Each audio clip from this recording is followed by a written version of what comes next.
Welcome to Podlomania Podcast, your photography and video podcast, where we introduce you to some of the most amazing creatives from around the world. I'm your host, Wayne Johns, and I'm here, as always, with my good friend, buddy, and co-host, Jake Hicks. Hey, man. How you doing, Wayne? Feels like only yesterday we were doing this. Time is flying by. It's bizarre, mate. I don't speak to you for so long, and it does feel like it was yesterday. How strange is that? Yeah, flying by. But yeah, no, good to speak to you again, and another podcast at a reasonable hour. So thank you, everybody involved. Yes, that's right. Yeah, we all know you favor late afternoon or early evening, Jake, because we know your morning starts at midday. It's a slow build up, mate. Yeah, it's like an engine, you just got to warm it up a little bit. Can't just redline it straight away, Good point, mate. Good point. Yeah. I never thought of it like that before, especially with you. Yeah. I mean, I've been told there's a red line somewhere, but yeah. Well, I'm not going to do any morning shows. It's having you with a microphone. Keep the American guests coming. That's what I say. Yeah, favors you completely, doesn't it? Yeah. No more Malaysian guests. Got that last one nearly killed me.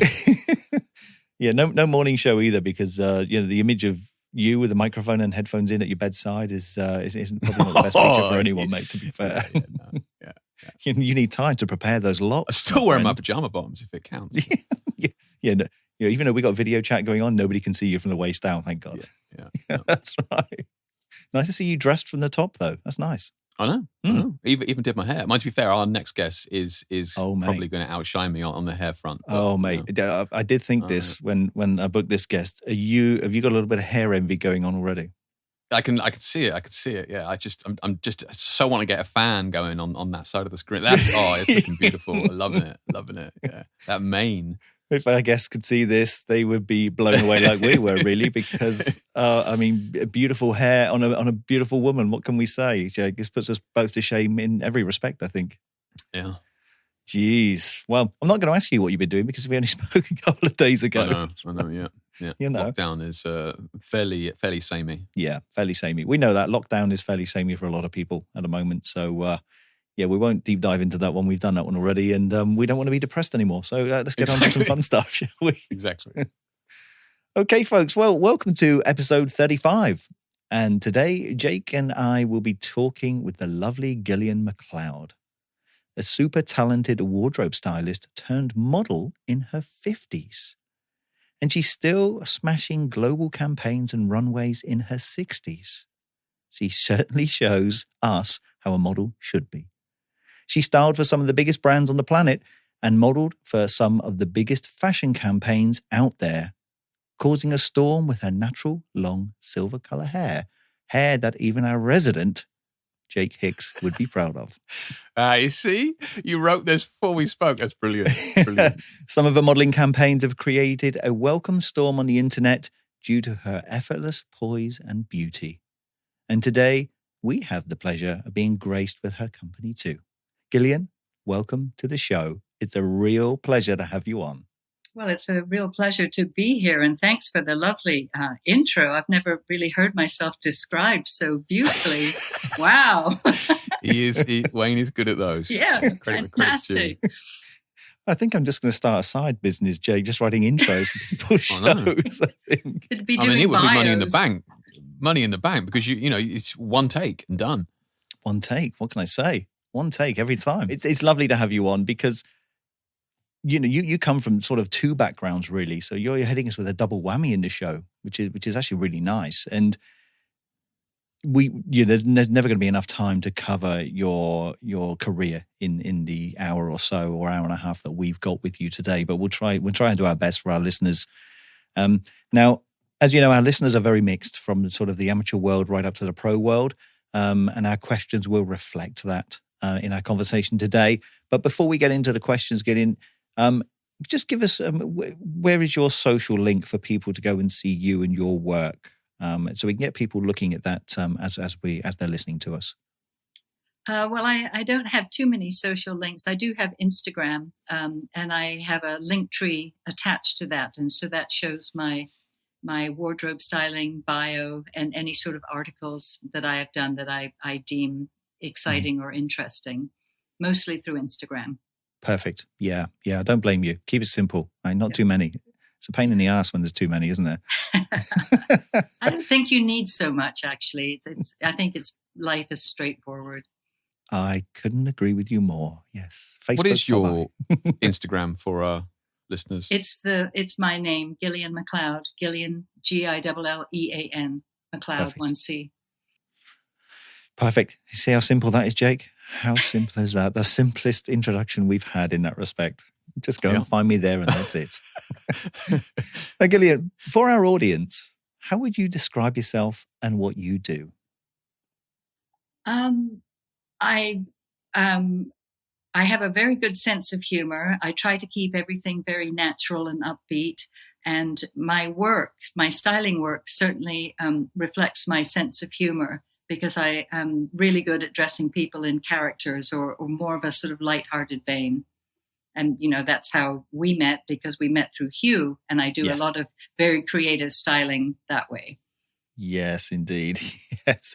Yeah, we'll get onto that as well. Maybe a piece of work you've done with Hugh. And we're going to find out if he's a slave driver or not. That's what we want to know. Down and dirty. Yeah. Okay, so you like the fun side of it, really, on the styling side? I do. I work a lot in advertising, and I'm always so grateful when I get a great editorial piece to do, because that's when you can, source great clothing or turn somebody into some wacky character. I mean, if we can begin talking about your styling part of your life first here. I mean, many photographers starting out may not have worked with a stylist before. Can you talk about your role on set as a stylist and what you, as that role, brings to the shoot?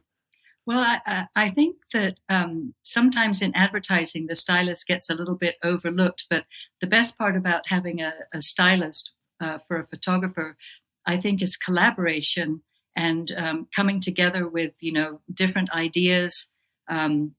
Sometimes the client, wants clothing that's a little bit more sort of dry, but the photographer wants to push it a little bit more. And that's where it's really important to get in there and walk that fine line. You have to deliver what the client wants, obviously, but everybody wants a little part of it. It's really nice to see that maybe you were able to push it a little farther. And what the stylist brings to a shoot is really important. And there have to be tons of options so that if anything happens on set, that it can quickly be turned around and either scaled down or brought up, more fashionable. Okay. And what do you love about styling and being a stylist? Because creatively, your advertising and editorial shoots can be so different and could go in any direction, couldn't they? Yes. What do you love about it so much? I think the best part for me is treating it like a treasure hunt. There's nothing better than going out, trying to dress that person, finding the best things that you can. I work a lot out of costume houses here in Los Angeles, and, they're vast warehouses filled with, millions of pieces of clothing. And so the fun part is going through that and dragging out these characters or finding some retro piece to mix in with something modern. And it's really wonderful. Or going online searching. Now it's so much easier to source. Mm-hmm. Mm-hmm. Yeah, okay. Indeed. Okay. You mentioned a couple of times about the editorial and advertising side of things. I mean, can you talk about what you see as the core differences between those two? I notice your portfolio is split between commercial advertising and editorial. Yeah, I set it up that way because I feel like the editorial work that I have done exemplifies what I've just discussed, being able to be more creative or have access to designer clothes.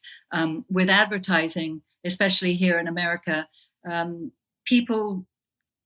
clients ask for sort of more middle of the road clothing, and I'm not going to name brands or anything, but it just seems more formulaic. Like, grandpa's going to be wearing that check shirt and he's going to have a cardigan on. But that's relatable to a lot of people. The States isn't just Los Angeles and New York. There's this vast area in between that is what they're trying to attract, or, that's what's going to be aspirational for people. So that's why my portfolio is divided that way. And of course, editorial is so much more fun because, we used to shop at Barney's and just, get all of these amazing pieces. And advertising is different. Talking about the two, I mean, not like if you're shooting for yourself here, like maybe you don't have the budget for a stylist, which I say is, I think stylists are definitely worth the money, no doubt. But you mentioned about the difference between editorial and advertising. Are you trying to get across a certain feeling? Like sometimes I feel like the advertising is trying to sell a product and the editorial is trying to sell a lifestyle. Are you trying to see them like that? Why is that? Why you keep your portfolio separate, whereas other stylists just put them all into one? I suppose that's just the way I set it up. But yes, advertising is definitely trying to sell something, and so. I feel that you can see that too in my portfolio as well. Oh yeah, 100%. Who would you say, and let's go back to some fun stuff on set. Who would you say are the most demanding of you on set, photographers or art directors?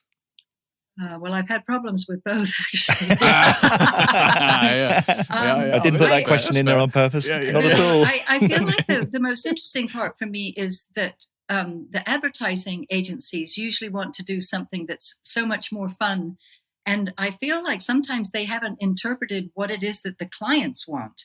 And so then there's this dynamic that appears on set where you can tell that it's going south, The client really wants to scale it down and the art directors say, well, I want the pink shirt. So, and then the photographer's like, oh my God, and then you don't have that thing. Or the new thing is with phones, the client is now showing you a picture of what it is that they want that you don't have. But that was never part of the conversation in the 5,000 phone calls or Zoom meetings that were had prior to the shoot. Pre-shoot. Yeah, that's right. Yeah.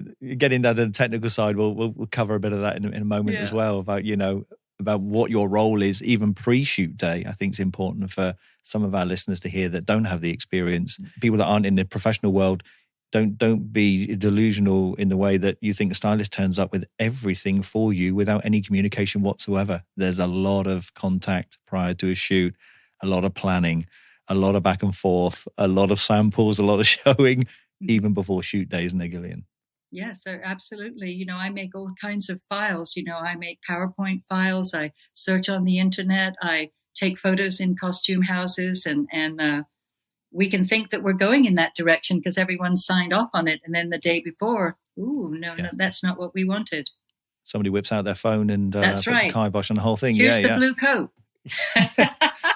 Oh, God. So with that in mind, what makes a great shoot day for you? What is bliss for you when you've done all the pre-production, you've had all your meetings, all 1,001 of them. It's been signed off 22 times with only 12 changes. You get to shoot day, you've got all your styling, you're in studio, you're ready to shoot. What makes a great day for you? Well, it starts off with the food, obviously, breakfast. My kind of girl. Oh my gosh, we've got to have a really good breakfast. And of course, in LA, we're so lucky because we have choices all over the place. Yeah.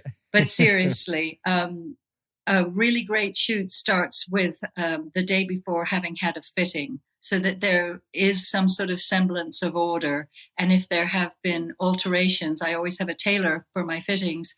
Alterations have been done. Everything is there and ready. And hopefully this is what is going to be used. Obviously, I've kept all of my backup wardrobe just in case anything happens.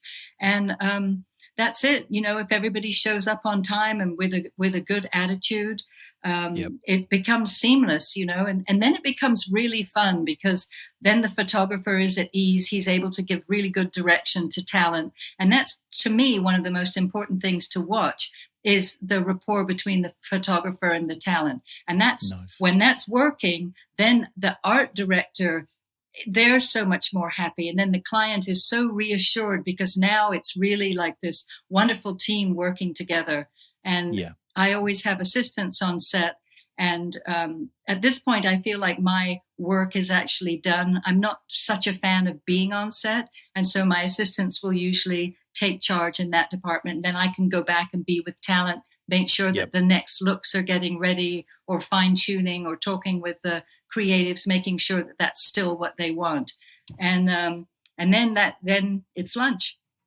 Nice. I like how you made that sound. I mean, wow. Yeah. Jeez. I like how you just made I'll that let you know sound when so that shoot simple. happens. Yeah. So I know, doesn't it? simple. Yeah. Yeah, your stress is over while the photographer is going, oh, shit, it's just not working. It's not looking right. The lighting's all wrong. The model's too wooden. Well, things, all kinds of things happen and you just have to go with it. It's, really, I've seen some terrible things happen on set, and one has to just remain calm and try to figure it out. That's all you can do, because now you have no access to the costume house or wherever. You just have to deal with what you have and try to assure everybody that this will work. Yeah. And time is money at the end of the day, isn't it? You can't put things off for all the amount of planning that's gone into it. You can't suddenly change it on the final day. Yeah. It doesn't work like that, does it? No.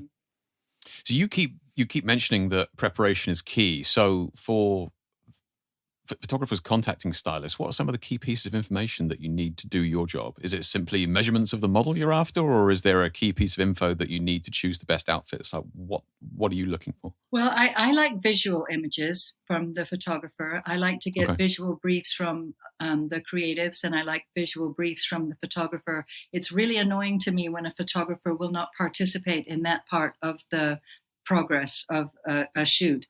I've worked with a lot of people who just show up at the fitting and say, oh, well, I don't like that. Well, you saw many, many briefs from me and creatives. That should have been a discussion if there was something, an area where we were going that, that you didn't care for, or you needed something else. So a photographer has to be very clear about what they want. They have to be able to compromise if something's not available. We can't get an Arctic suit in the middle of LA in the middle of summer. So these are the sort of things that you have to work around. And it's also sort of like a personality thing. You just try to work with someone no matter what the differences are. But mood boards are key for you then? Absolutely. Mood boards. Yeah.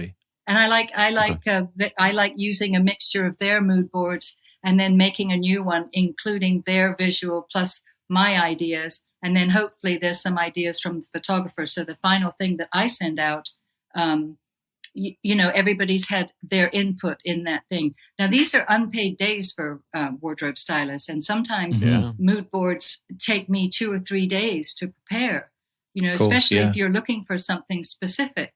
Yeah, because that part of the process is a visual conversation, right? Like the art director or the photographer has their vision of what they think the image is going to look like. They put their mood boards together, but if they nailed it out, there and then in that mood board, they wouldn't need a stylist. So obviously they're coming to you for a reason. So they do want your input. So that mood board, you're taking bits out and then adding new ideas that they perhaps haven't thought of then? Is that what you're adding to that visual conversation, if you like? Yes, exactly. What I've always said to the girls who work with me is that we take their brief, we have our conversation, then I look for more things that they discussed, and then I bring what I think would be great for this shoot. And then usually that's sort of a little bit more high end, or it has, I don't know, just like a little bit more personality, a little bit more style. I'm not really interested in sort of like run of the mill clothes personally. And so I try to bring something lovely to the shoot. And usually there's a sort of, there's a middle ground there. We make that work. And then usually I try to push something great. Boring to you is like you're saying, like the off the rack clothes. You're looking for something a little bit more unique, whether that be, it might be vintage stuff or it might be it could be vintage, or it could be local designers who are up and coming, and they have, and it's nice to showcase people like that, and obviously in advertising, we're not allowed to use anything with logos or any sort of fabric that would be recognizable. Like we couldn't use like Gucci or anything like that because their logo is screaming everywhere. Yeah. So, and then that's just lawsuits, in the end. So. Yeah. We have to be. So very people careful. are paying for that knowledge that you have, that access and that knowledge to these unique articles, really. Yes. I mean, I know some photographers, when they get involved with campaigns, they don't create the mood board. I know some photographers who work that have got a good relationship with the stylist, and that they put the concept to the stylist and then wait for the stylist to put the mood boards together to bring them back to the photographer. Do you hate that? I do, actually, because I did a job last year that was for a big hotel company that went to Bali, and I spent 3 weeks doing boards And finally, I said to the producer, I'm not the art director here. I can't just keep sending. I don't know what you want. You have to give me a slight hint. Anyway, we did everything over the phone and with visual boards. I never got to go to Bali, which was very unfortunate. And I sent all the clothes to Bali, and then they had another stylist there who dressed the people. So it was so interesting how that worked, but it was a little frustrating. Yeah, I can imagine. It's definitely hard for you if you have no direction or an inkling of a direction, or even, a style of direction to even begin creating your mood boards or pulling ideas. It must be so frustrating for you. Yes, and it's very different with the European photographers because I found this out through modeling. When you work in Europe, stylists are able to get really amazing clothing for advertising. In America, we're not allowed to borrow or get from showrooms samples. We can only buy for advertising. And really? When I was in Hamburg last year for a hair commercial, the stylist had me decked out in, YSL and Dries Van Noten and all the stuff. And I suddenly realized why I was never able to satisfy the German photographers who come to LA and hiring stylists, because there's just, we're not able to pull at that level. No label pull it, no. I mean, that's got to be so bloody frustrating for you, isn't it? When you see that, you're just like, oh, damn. He told you, well, this one guy in particular, he said, you're not supposed to go by the visuals we sent you. And there was just dead silence in the room. And then the producer didn't back me up, but my girls were looking at me like, oh, we have a reshot now and the shoot's in the morning. What? Crazy shit. Jeez. I mean, you must have one hell of a contact list for everything that you need to pull for shoots. I mean, your contact list just must be full of such lovely people and companies and designers and things. Why is it so important for a stylist to have good contacts when it comes to pulling clothing and accessories for shoots? Well, it's your career on the line, actually. And when I was a young assistant, I used to work for this great stylist who taught me that your vendors are everything. You treat them with respect. When you do your returns to studio services, your clothes are immaculate. They are not worn with the tags removed and then the tags put back on. None of that. I learned in a very different way.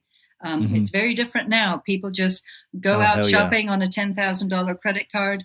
They buy the whole store and then they expect to return it without the people realizing that you're a stylist. So a lot of my friends actually have been banned from stores. The cards are flagged. You can't shop. Yeah. And there are a lot of stores here that will not allow over-the-counter shopping for stylists anymore. Okay. I mean, that's a good Well, it's their livelihood, isn't it? Their livelihood. Yeah, indeed. Yeah, I mean, I'm not going to lie. I've been on plenty of shoots where I can still see the stylist tucking in that label because they don't want to take it off. Yeah. Trying to hide it around the back of the garment somewhere.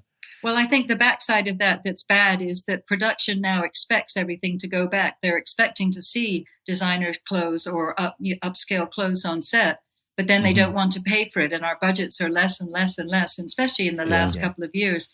And so if you, I don't know.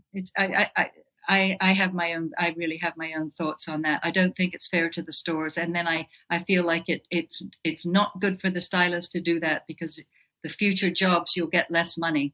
So I always spend everything in my budget plus a little bit more. Yeah. Because I want the same money next time.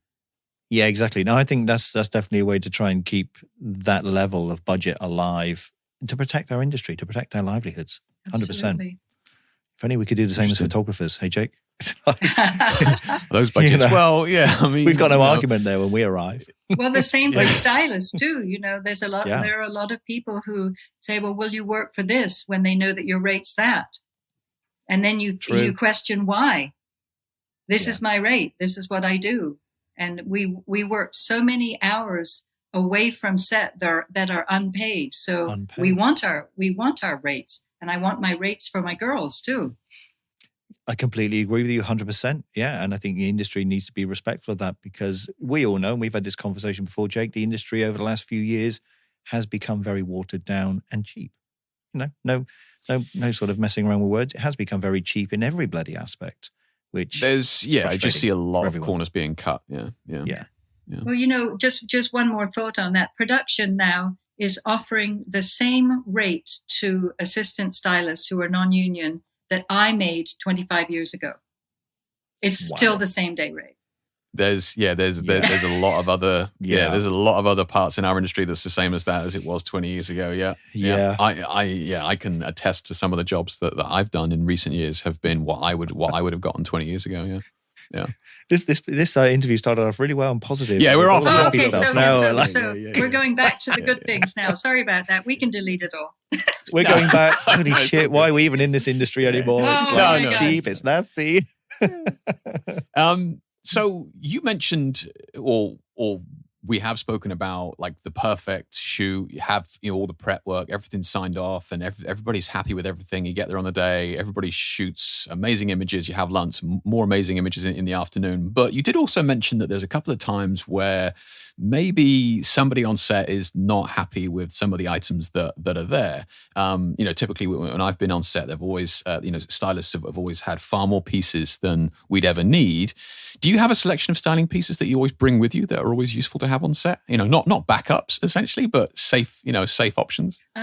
No, actually, I don't keep a kit. I believe I believe in sourcing everything for that job, and first of all, I don't want to pay for storage space, and then I don't have room in the house. It would be a huge amount. I like seeing all the new things for that shoot that I've chosen and I've picked specifically for that. If I were bringing things from, like past shoots or leftover from a kit, I just don't feel like I would have really sourced everything that I needed. It's really fun to look for the right clothes. So I don't bring it. So you are so you're a slave to the process, as it were, really, because if it's signed off, this is signed off, guys. This is what we agreed. This is what you've got. There's no backups. This is what we agreed, and this is what we're going to shoot. Well, I mean, I do have, like within the pull that I did for that job, I never return anything until the shoot is over, because you just don't know what's going to happen.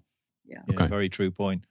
But what you're saying is, you don't have a bag that's got a black turtleneck in there just for plain Jane. You know what I mean? You're keeping it true to the shoot and true to the concept. Yeah. That's nice. That's nice. Nice to hear, for sure. Well, Gillean, midway in the show, are you ready for your rapid fire, not so rapid fire round? Gosh, I hope I can answer them all for you. I'm sure you will. Okay. Let's get into it then. Rapid fire, 10 questions. We're just going to bombard you with them. No prep for you. And you don't know one of these at all, do you? No, not one question? Not one question. This is why we love this part so much. Worrying, yeah. And the funny thing is, even the first question, I already know how you're going to answer this, which is a bit of a blow on my part, really. Your favorite tipple? Oh my gosh. I don't drink alcohol. But it used to be, it used to be shots of tequila with an ice cube and some lime. Go girl. Yes. Tequila. Hardcore. Yes, absolutely. Wow. Jeez. I've already got in brackets in my question, doesn't drink anymore. So it's like... With that, with those Scottish roots as well. I mean, I know. Oh, believe me, Tequila. I had many years of, Okay, fair enough. I think Gillean needs to come back for a second interview, Jake, already, and we can talk about the good times of the industry. Gosh, so many stories. Oh, wow. Okay. Okay, booked. You're booked. Booked already, Gillean. Booked already. Has a photographer ever stripped back your styling on a shoot, like removed all the items? Oh yes, many times. What is your response on that? Usually with curiosity, but then I just try to maintain a lot of calm and just go out and get what they need. Usually that happens on the fitting day, though, not really on the shoot day. If it happened on a shoot day, there would be trouble. So that's why you really try and insist on that fitting day. Yeah, the fitting's really important. Yeah, it's imperative. Okay. Do you ever get bored of styling? Every now and again, yes. If the project's not interesting, I lose patience with it. Or if people are, particularly aggravating or something, and it's difficult like that, then it's almost like my brain switches off, because I'm no longer asked to be creative. They just want whatever that thing is. Yeah, they want run of the mill. Yeah. Yeah, conveyor belt kind of. Yes. Yeah. I know what you mean. So we're going to talk about your modeling career in the second part of this episode. But what's your best modeling job to date? The most fun one I've had is because of the result. I did an Oliver Peoples campaign with a photographer named Brian Ingram, who I absolutely love and adore, but it ended up in a billboard in Times Square. And not only one billboard, but it was double-faced on the corner. I saw that, yeah. It was amazing. Fantastic. Yeah. Seeing a picture of you in front of that shot. Yes, I'm dancing in front of it, actually. I bet you were. Yeah, I bet you were. I bloody would be too. Yeah. Yeah. I was in Times Square like that for all the right reasons. Oh my gosh. It was just great. I really felt like, oh my gosh, it sounds so silly and corny, but I felt like, oh, I've arrived. And that's that one's on your Instagram page, isn't it? Yes, it is. It is. So so to our listeners, you can scroll down on Gil's Instagram page and see that one there. She'll be standing in front of, just a humongous billboard in Times Square. So there you go. Yeah. Enough said. Favorite food? And get all indulgent on us. Get all indulgent. Okay. Well, I grew up in Malaysia, as you know, and so my favorite food is nasi goreng. It's the most basic dish in Malaysia, but I really love a good nasi goreng. And every 5 years or so, I meet all of my old friends from boarding school, and we eat up a storm throughout Penang Island. So it's fantastic. Nice. Malay food. Nice. What is involved in a nasi goreng? Nasi goreng is basically a fried rice dish with bits of onion. Sometimes they put fish. Usually there's a fried egg on top, and they put sambal in it. So it's pretty spicy, or you can add more. It's very basic. It's like just street food. Okay. But just delicious. Yes. Have you ever been on set as a model and thought you could style it better yourself? Oh, God. Oh, so many times. Oh, my goodness. I wonder what you're going to say then. I just have to shut my mouth. Yeah. Oh, that must be so difficult. Oh, it's frustrating. It really is. Or actually, the biggest beef is that they're not reading the proofs. You know, I'm not a size 2. I'm a size 8. I'm 5'10". I weigh 145, which is 10 stone 5. I do not fit a 0. And so when they come with the little shirt and I say, I don't think I can even put that on, they go, oh, well, just try it. Just try it. We can make it work. And I just think, oh. And then you get on set and the photographer looks at you and goes, are you comfortable with that? It's like, oh, yeah, this is really great. Yeah. My smile is always reaching my ears. Yes. Yeah. And that's the thing on the back of that question. When you're on set and you're modeling and not styling, do the stylists who are styling you know that you're also a stylist? Do they know your name in the industry, or is that kept out of the shoot day? I mean, that must be uncomfortable as shit for them. Yeah, I try to keep it out of the shoot day as much as I can, but it's almost impossible when I'm shooting in LA because I either get the question, are you Max's mom? Because my son is in the industry. Right. Or I know somebody. It's either the camera or it's a makeup artist. And it's usually someone that I've worked with as a stylist. So that actually makes it fun to know somebody, you know, because otherwise you won't know the clients or the photographer, but then there's somebody there that you can just look at and go, oh my gosh, I know you. Comfortable. Yeah, get you. Yeah, it's got to be a right pain in the ass for the stylist when they find out you're a stylist with a good career. You know what I mean? With a full career as well, and they're quite fresh. It must be like, oh shit. Worst food. Worst food. What do you hate? Liver. Oh, okay. I just wish our listeners could see that facial expression on the back of that one. That was straight. I was digging up some dark memories. There's just something. It reminds me of my boarding school food up in Scotland. Of course, they never gave us liver, never anything like that. But I don't know. It's just that was a good day. Yeah. We got bread and jam, porridge. Bread and jam. Nice. Stale bread. Stale bread. Yeah, absolutely. More food questions. Wayne was obviously hungry when he wrote these. But at Christmas, does your dinner table look like a styled set from a photo shoot? It looks pretty nice. Yeah, I have a lot of sort of vintage things from my family, like some nice silver and some great plates. And I like to mix that with more modern things. And there's always like some little sort of like bits of things that look like holly and nice tablecloth and napkins. Yeah, I try to make it look very pretty. Wow. I knew it would be damn styled like a shoe. Absolutely knew it. She's going all vintage in there. Yeah. She's pulling stuff from designers, you know what I mean? Vintage stores. Yeah. What was your first modeling job? My first modeling job was for a company called AARP, AARP, which is a sort of retirement thing here. I was chosen as a grandmother. And funnily enough, I was very late to the audition, and the casting director wouldn't let me in. And I said, oh, please, I've driven such a long way. And then all of a sudden, this man came out, and I said, oh, my God, I know you. And he said, I know you too. And I said, who are you? And he said, I'm the director. And I said, oh my God, I styled for you. I did a test for you, like 10 years ago. And I was hired. So that was amazing. way. It was just sort of and then the casting director's face was like, oh, okay. So it really is about who you know. I think that on that day it was about who you know or knew. Yeah. But it was lovely. I was a grandma, and it was a commercial. It ran for a long time. I had a lot of residual checks coming. It was fantastic. But on that day, I had a panic attack in the bathroom of the trailer, and it took me 5 minutes to compose myself to come out because I was so afraid. Really? Yes. I was petrified. Just being in the model instead of the stylist. Well, there were only 2 talent on set, and on a commercial you've got 60 or 70 people working in the huge trucks, and it was I had never had that experience. I've always been behind the scenes, so it was. Of course. But once I got through that, then it's all just whatever. It's easy. whatever. Yeah. Take it in your stride. Yeah. After a couple of tequila shots. That's and a bit of right. In my flask.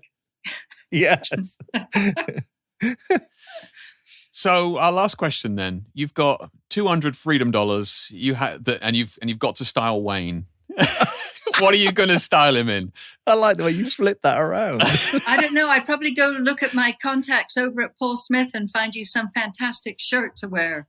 That's what I would do. No hesitation, Wayne. Why? What's wrong with the shirt I'm wearing? Come on. No. Yeah, this is Wayne dressed up, I'd like to add. Yeah, $200. Yeah. We can get you a shirt. Yeah, absolutely.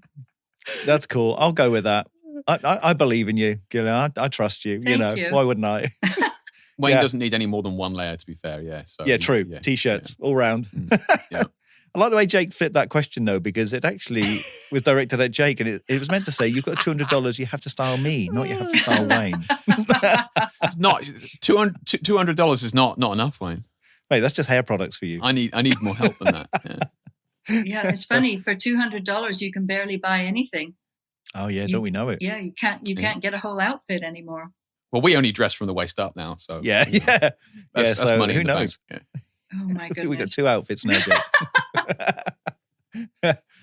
Okay, Gil. Well, you'll be pleased to know you've gone through your 10-question rapid fire, not so rapid fire round, and with some great answers, we might add. That was brilliant. Thank you. So now in this part of the show, moving on, we're gonna flip over from your career as a wardrobe stylist. And I urge people, before we get into this next section, to go to your Instagram and your link tree so that they can see your advertising and your editorial work, because there's some tremendous work in there with some tremendous photographers and stuff. And there's some outstanding imagery in there as well, especially on the advertising stuff, which is really interesting, really, really interesting. So go and have a look. You won't be disappointed with that. Some great things in there. Just over 10 years ago, your career gained another string to its bow with the addition of modeling. Yes. Now, how did your entry into the modeling world come about in the first place? Well, it's a little bit of a story, but I had recently become divorced, and I started dating a photographer friend. We had known each other for a time, Mark Cannauer, and he's a portrait photographer.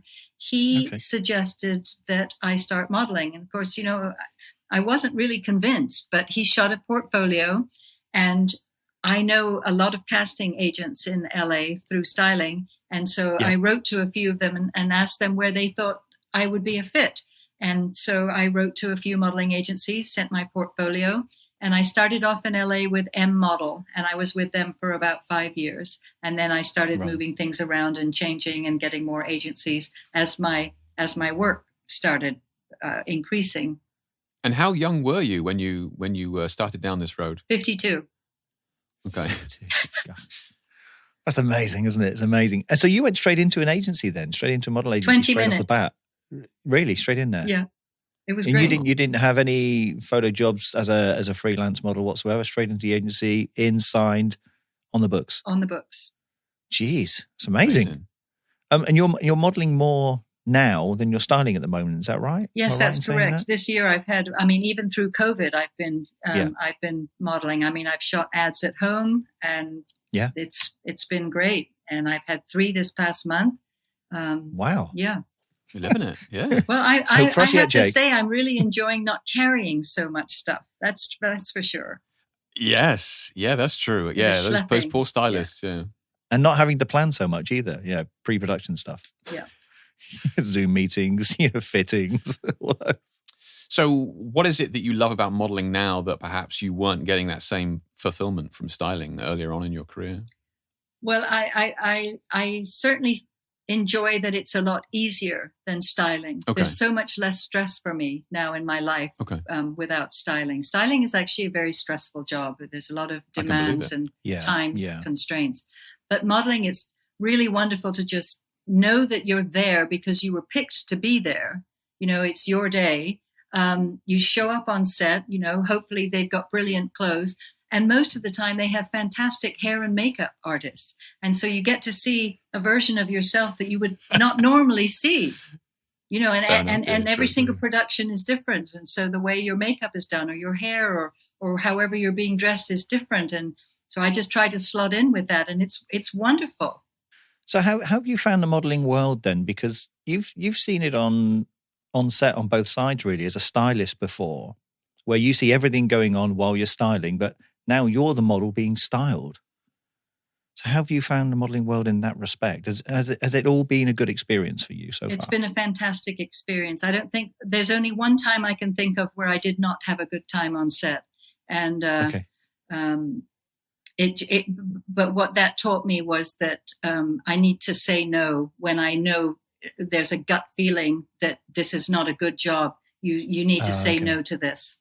Or you're being asked to do things that you're not comfortable with.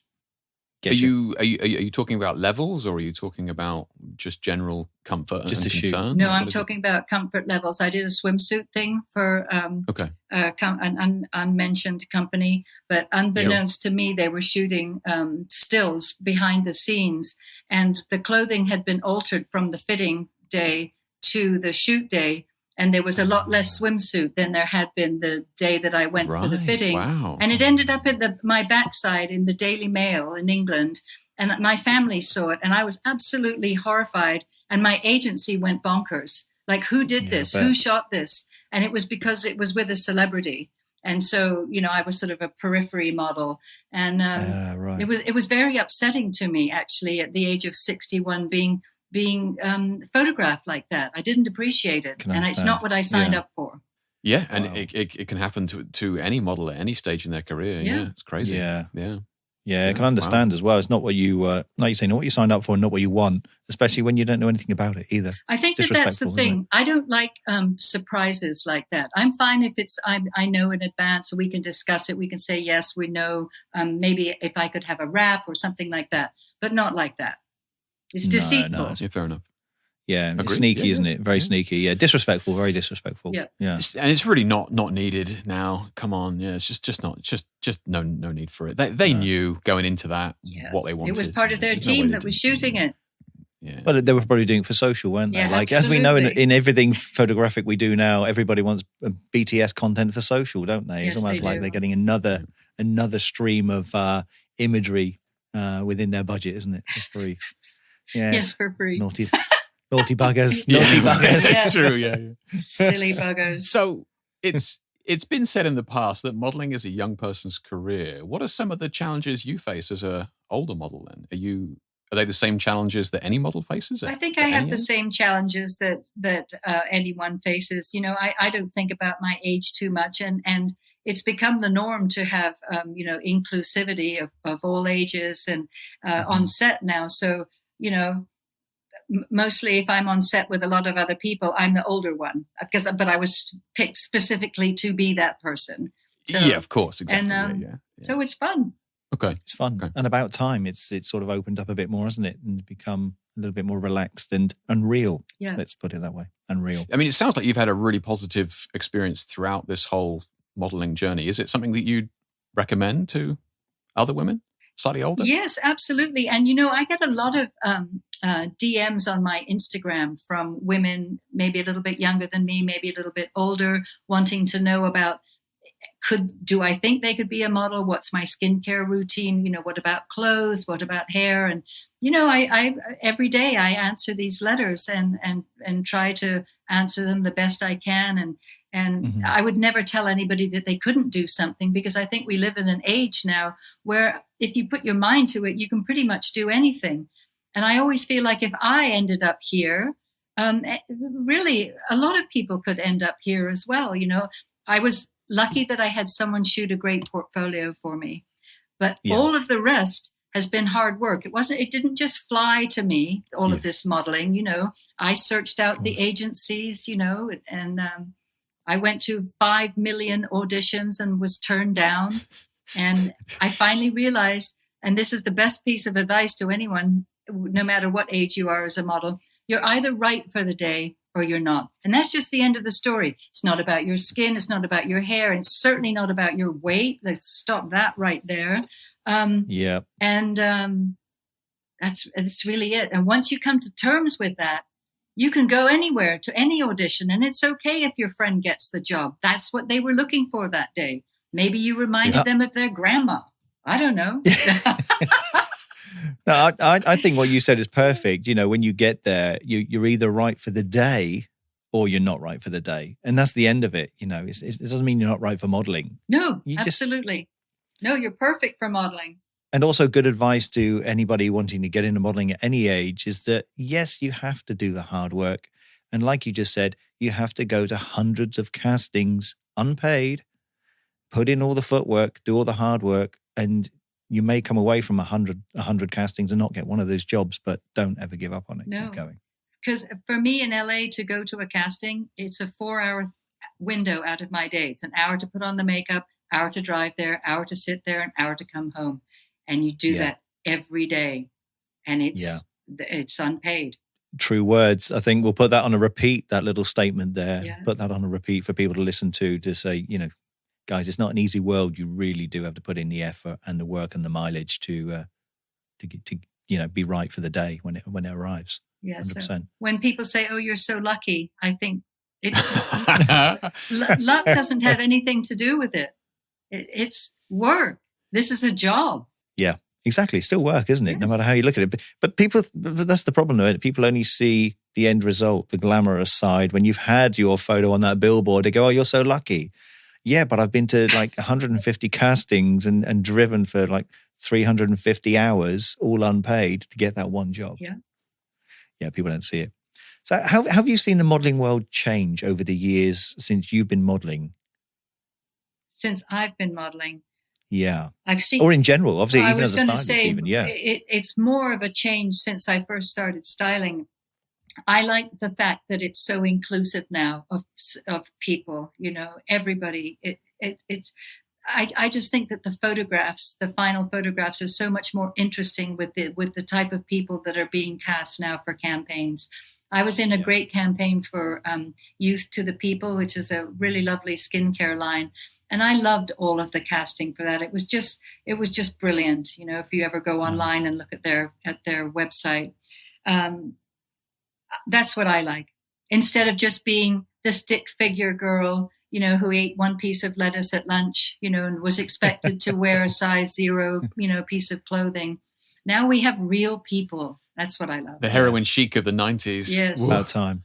Yeah, about time, isn't it? About time it's woken up, let's say. Yeah. I also like the way people are much more healthy looking. People just look real. I don't know how to describe it. They just look real. They look exactly. healthy. I know what you mean. Yeah. I know exactly what you're saying. But then on the flip side of that, you're a healthy eater anyway, aren't you? Yes. Let's put it that way. You not like Jake and I, I was like, wow, Wayne is digging a big hole now. I'm just going to... Oh, my God. I'm like but I do have a human chocolate trash bin. weakness. You do have a chocolate weakness. Oh, my God, yes. I couldn't live without a bit of chocolate every day. Oh, my goodness, yeah. And how are you coping with the chocolate over there compared to the chocolate over here?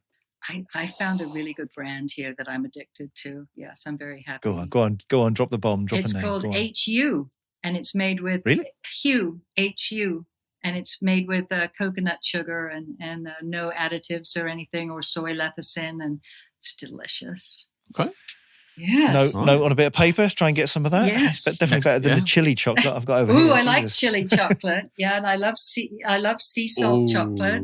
You won't like this chili chocolate. It packs a bigger punch than some of the hottest chilies on the planet. Oh my gosh, what's the brand? Do you want me to send you some? Yes, please.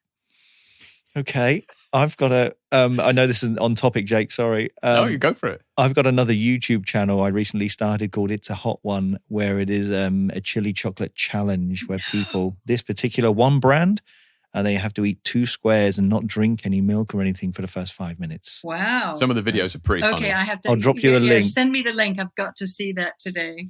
Yeah. I had another couple, a mother and daughter, do it in Santa Monica, California. They had a different chocolate bar, and that was even hotter. Oh, my goodness. 2 words, pure pain. That's all I can say. It's like, I'll drop you a link. Okay. And you can have a look and then tell me if you want it. And Great for learning new curse words. Oh, yes, of course. It gives you a good bump. Oh, yeah. Yeah, indeed. Sorry, Jake. No, yeah, go. Yeah, so we're just on the same topic of modeling, it's obviously it's far more than simply just turning up on the day and looking pretty. Is there anything that we as photographers can do to ensure we get the best out of our models? Thinking about some of your favorite shoots or your best shoots where you felt the photographer got the best out of you. Like, what are some of the things that they're doing? I think that if the photographer is patient enough to actually concentrate on the model and develop some sort of rapport, either before you start shooting or actually on set, it's nice if the mood is a little lighter than, somebody very serious. I've had some photographers. I did a shoot for Vogue in New York, and I don't know if it was a language issue, but he gave me no direction whatsoever, and I literally didn't know what to do. And those city people got some funny accents. I hear you. Yeah. But it was starting to unnerve me slightly because I didn't know if I was actually delivering what he wanted. I liked the pictures that I saw in the end, but I couldn't tell what it was that he wanted. So I need to be able to. You need to be able to talk to somebody, make them feel at ease. So do you think that he didn't know what he wanted then? He was just waiting for it to appear I think in front he was. of him? I think that it was supposed to be one of those sort of like all natural shoots. It's like, it's just going to evolve. And but maybe for some models that's really easy, but for me, and actually I was a little bit of a novice at that point too. So, perhaps I felt a little bit awkward as well. Yeah, a bit of a combination of the two, perhaps. And how much direction do you enjoy on set? I know some models say, look, I want to be, micromanaged. I want to know, I want to get the best possible shot. And if you know what that is, I want to be able to achieve that for you. And other models want to be, look, just point me in the direction, tell me where the light is and let me do my thing. I'm a professional. What works for you? I think that both of those work. If you're at ease with the photographer and he just starts shooting and then you can tell that he just likes a sort of like a relaxed way of doing things. Yeah. But that comes from that rapport that you were talking about a minute ago, right? You can't have that starts. Without that rapport. Yeah. Okay. Yeah. And you can see it when a photographer's really it depends on the shoot as well, I guess, doesn't it? What type of mood you're going for in the shoot. Because if you've got a very upbeat shoot, then the mood in the studio is generally a bit upbeat. And if the photographer's happy with the results, then you're already hearing that feedback vocally, aren't you? Yes. And he's loving the shots and what you're doing. But on the same token, if you do something not so upbeat, everything's a bit calmer and a bit more subdued and not so erratic in a way. Yeah. I had fun on a shoot a few months ago in New York for a company called Love Scene, which is eyelashes. And the creative was yelling at me, why didn't I know you before? And then all of a sudden everything just got so easy and so fun. And she was so enthusiastic about what was going on set. And that really helps. Yeah, okay. Nice. Yeah, it's breaking down those barriers and really diving into it, making that click, isn't it? I didn't mean that as a pun. But click. Now, we couldn't have you on as an amazing guest without talking about your amazing hair, could we? Oh, gosh, Let's face it. I mean, you have such beautiful long hair with a gorgeous silver color that most young models pay a lot of cash to have. Let's face it. Now, what are your thoughts on the stereotypical opinion that older models should wear short hair? And do you think long hair has helped you get more modeling jobs in your modeling career? I think that as my hair grew, my work increased, and it's so versatile. You know, you can tuck it into a coat and it looks like you have a short bob, or you can put it up in a bun or a ponytail, or you can just have it out. And I've done a lot of hair campaigns lately, so this I feel is my sort of bread and butter. Nice. And the thing is that color's natural as well, isn't it? Yeah. You're not paying anybody to do that for you. That's all homegrown, homebred. And 2 years ago, I persuaded my sister in Buckinghamshire to grow out her hair and stop coloring it. And of course, it's this color too. And she's growing it long. Wow. And it's absolutely amazing. Wow. Yeah. That's so cool. It's so cool. Well, I mean, the profile shot we got from you for the cover art for this episode is actually a black and white one, so people aren't going to be able to appreciate that. But you can see it in your work in your Instagram anyway. Yeah. That's fine. Some gorgeous shots in there. Something for me to aspire to as well. You've got a lot more years before it turns this color. Well, I've only got a few more years before it gets that color, I think. Yeah. Hey, well, I've lost out already because in a few more years I'm not going to have any hair left to have that color. You know, I've already got that color in the sides. It looks good. It looks great. Yes, well, that's subject to opinion. Anyway, Gail, I think that's a brilliant for a first episode with you. You know, we've got so much more to dive into with you, which I think now we've done. Yeah. You know, we've done both your careers in a very little short bubble and a burst on both of those, and I'd love to dive into each of those a bit more on their own at some point. You know, we could go on for hours with you. It's just I feel this is just warming up. It's just getting all the juicy bits out. And we definitely need a whole session on the 70s. Oh, yes, that's for sure. Absolutely. The lost London days. Yes, indeed. Indeed. Yeah, without a doubt. Yeah. But at the end of that, we just want to commend you for joining the modeling world later in life at 50 and for continuing to just smash it out of the park over a decade later. Thank you. I mean, this is awesome. And you look amazing. I've got to say, you look amazing. Thank you. Jake, any more questions from you, my friend? No, I think that's outstanding. I mean, we covered a huge amount actually in a short space of time, which was... Yeah. We have, man. We have. Well, Gil, we got one final question before we start closing off the show to you, which we give every guest. And here is where we ask you to personally recommend 2 artists or 2 creatives from either the photographic or the video world. Obviously, you know a lot of people on both sides in your career to come on to Podlemania as a guest, to come on for an interview with us and do an episode. And we ask that you get in touch with them and do an e-intro. And that saves us getting arrested for harassment, okay, which would be wonderful. I do have 2 people in mind immediately, so I will contact them and send you their links. God. Perfect. My God, it's amazing. Can you name drop at the moment, or yes, do you need absolutely. to check with them first? One of them is an art director friend that I met on a hair shoot many years ago. She now has started modeling at 58, but she runs an ad agency. She jumps out of planes. Sweet. She flies planes. She walks 5 miles every single day. She is an absolute tour de force. Her name is Libby Delana. And she is amazing. I mean, she is absolutely incredible. She's my girl crush. I just look at her and I am so inspired. Yeah, she's fabulous. That's amazing. Yes. That sounds awesome. Yeah, so she would be a lovely guest. And then the other is my friend who started my portfolio, my portrait photographer friend, Mark Cannauer. He's based in Santa Monica, and he's had a long career. He's shot so many musicians. His portfolio is incredible. And so I can introduce you to both of them.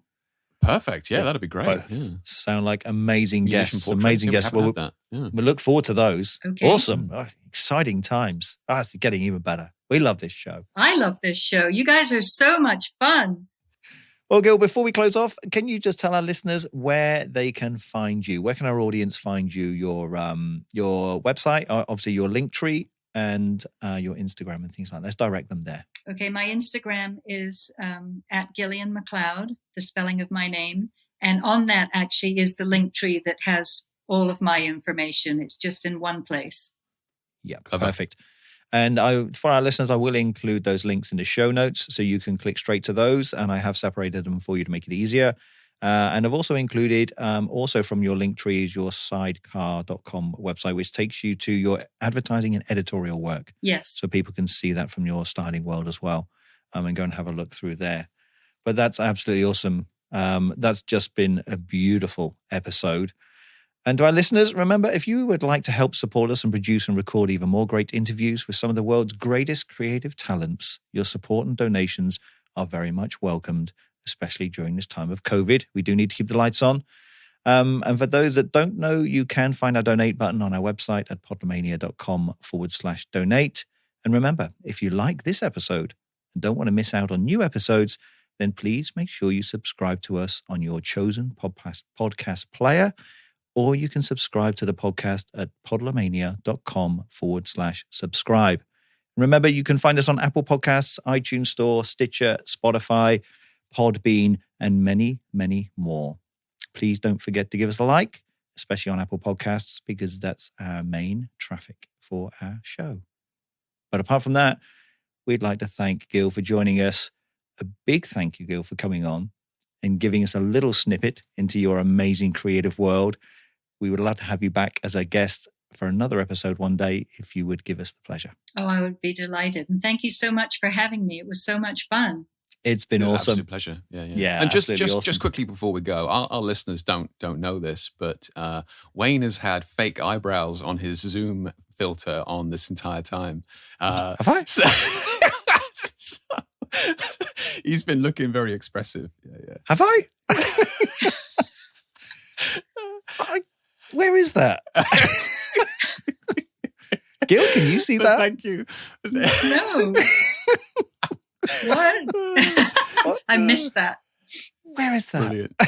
So, this on that bombshell. Yeah. Thanks for listening, guys. Thanks for listening, guys. Gil, thank you very much. Thank you. And to all our Thank you, listeners, Gil. Yeah, pleasure. thank you very much. We'll catch you in the next episode. All right. Thank you.